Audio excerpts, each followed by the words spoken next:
welcome to Sport on 7 on City 7 TV. We bring you the new episode from the Dubai Rugby Sevens, where thousands had gathered for the National Day weekend for some international Rugby Sevens. First up, let's have a look at what's in store on the show.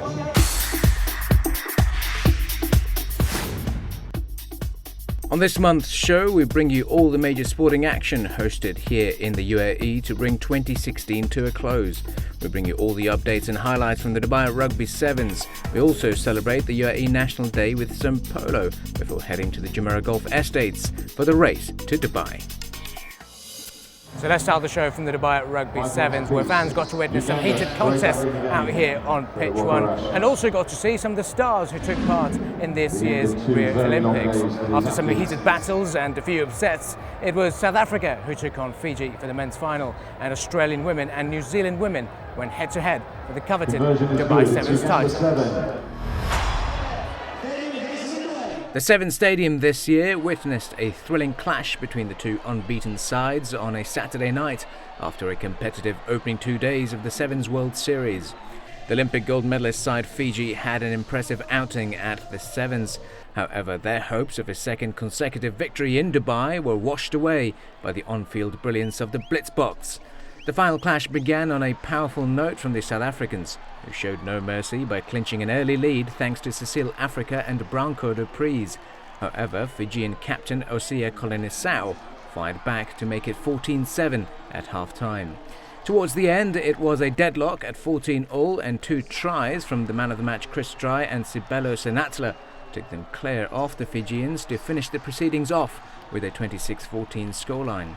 For the South Africans, it was their 5th title win in Dubai and an ideal start for their quest to win the World Sevens Series this year.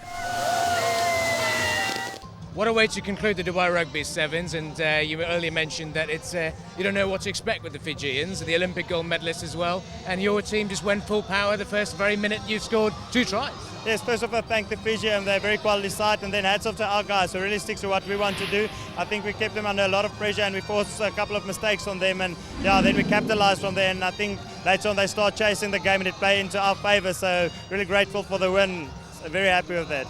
Was that the plan from the offset, just to go full power and really literally attack them straight away? Yes, definitely. Nowadays, the finalists only 7 minutes aside, not 10 minutes like it used to be. So you need to leave everything on the pitch. There's no extra 3 minutes where you can capitalize the end of the game. So leave everything. But I must say, it all started in the first game. You can't go into a tournament losing 1 or 2. So I think we lay a good foundation there, and then we got into our stride coming into the second day. So really proud of the guys. A very good unbeaten run out here in Dubai as well. So Cape Town seems very promising for you guys. Yes, definitely. I think we can take a lot of confidence in going into Cape Town now, but we need to start all over again. You can't just go on where you left off here in Dubai now, so we need to, and we are going to work on a few things this week. There's always room for improvement, so hopefully we can sort out 1 or 2 things, and we can then maybe be better in Cape Town as well.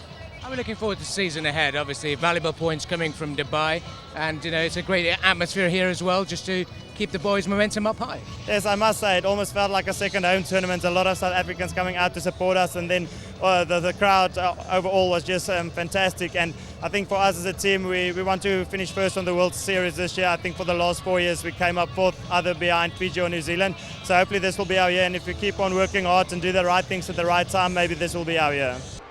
The runners-up and Olympic gold medalist Fiji have had a fair share of success in Dubai by winning 3 out of the 4 finals, before being stunned by the South African firepower. Fijians had stormed into the finals by ousting their last year's finals opponents, England, in a clinical fashion with a 31-12 scoreline. Despite an unsuccessful title defence, Captain Osia says that 19 points for being a runner-up are vital for the season ahead. First of all, I'd like to thank God for the blessing, the opportunities He's given our team. He's our source of strength and power in South Africa. Very professional and very clinical side. And they utilize their opportunities. 70 is a game of opportunities. And they used their opportunities and they got the better of us today. I'm proud of the way we've kicked out the season. We've lost in the final, and there are a lot of positive we can get out from that. It's tough to defend the title and be Olympic champions. But heads up to South Africa for the game well played, and to my boys for giving out their hearts in the last 2 days. Over in the Women's Sevens World Series, it was yet another upset, with Kiwi women beating their rivals and Olympic gold medalist Australia with a 17-5 scoreline.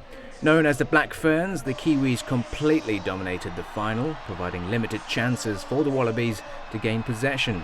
Though Australia battled to the end of the 14-minute final, tries from Portia Woodman and 2 from Rebecca Cordero Tafugu saw the Black Ferns Sevens collect the gold medal and the Dubai Sevens Cup. Fans were treated to an all-too-famous haka celebration from the New Zealand women, for whom it was a much-needed victory to avenge the Olympic final defeat and earn yet another silverware for the trophy cabinet.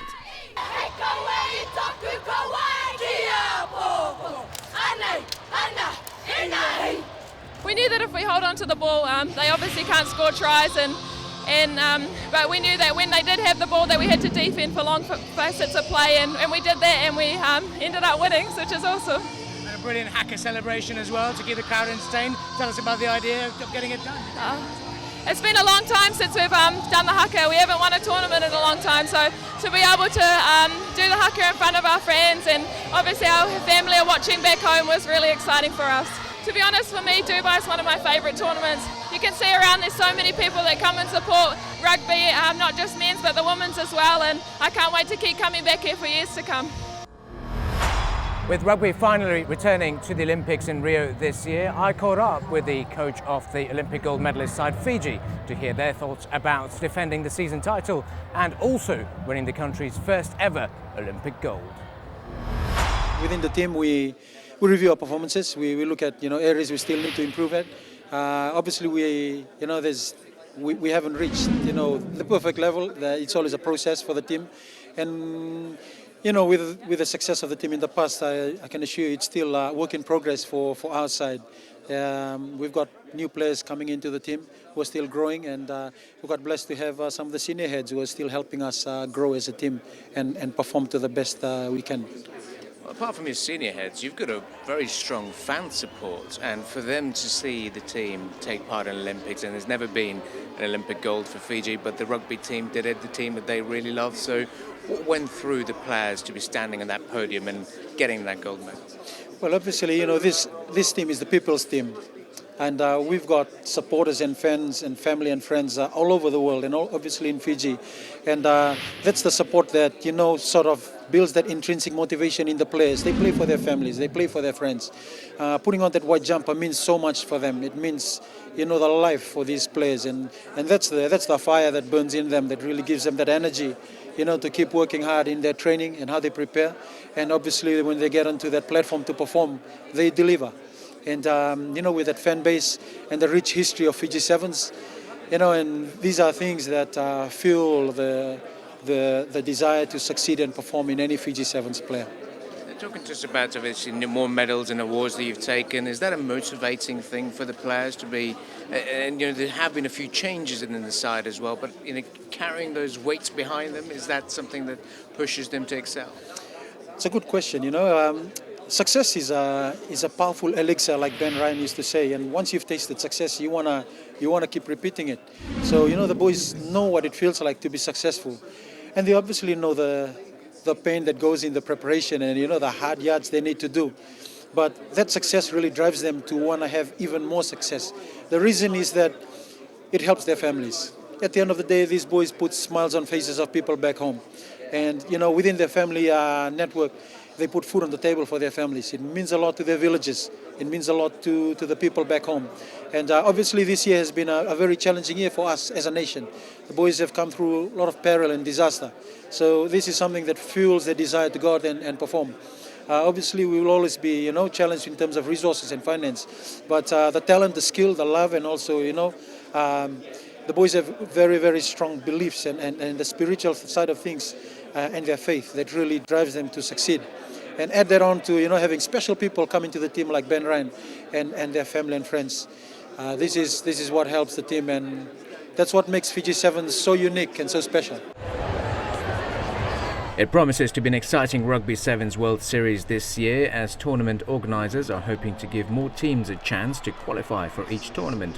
For the opening 2 rounds in Dubai and Cape Town, it is Uganda who have joined the 16 teams competing in the tournament. According to the tournament director, the move comes after a successful showcase of the Sevens during the Rio Olympics. Last year, the 16th team, the invitational team, was mainly focused on Brazil and Japan because they weren't core teams and we wanted to help them prepare for the Olympics. This year what we've done is we're giving each region around our 6 regions around the world of rugby the opportunity to qualify a team. So for example, Uganda have qualified for Cape Town and Dubai, being in their region of the world as it were. So when we go to Wellington and Sydney, we've got Papua New Guinea, who was the best performing non-core team at the Oceania Championship. We've got the likes of Spain coming into Europe, to the European tournaments at the back end of the series. So what we're doing is trying to create a pathway with the regions so that the unions within those regions can aspire to be part of the series, and hopefully that will engage even more fans and people who want to get involved in the game around the world. Well, that's it for all the rugby action. We'll now be taking a short break, and when we come back, we'll be looking at all the off-pitch entertainment from the Dubai Rugby Sevens.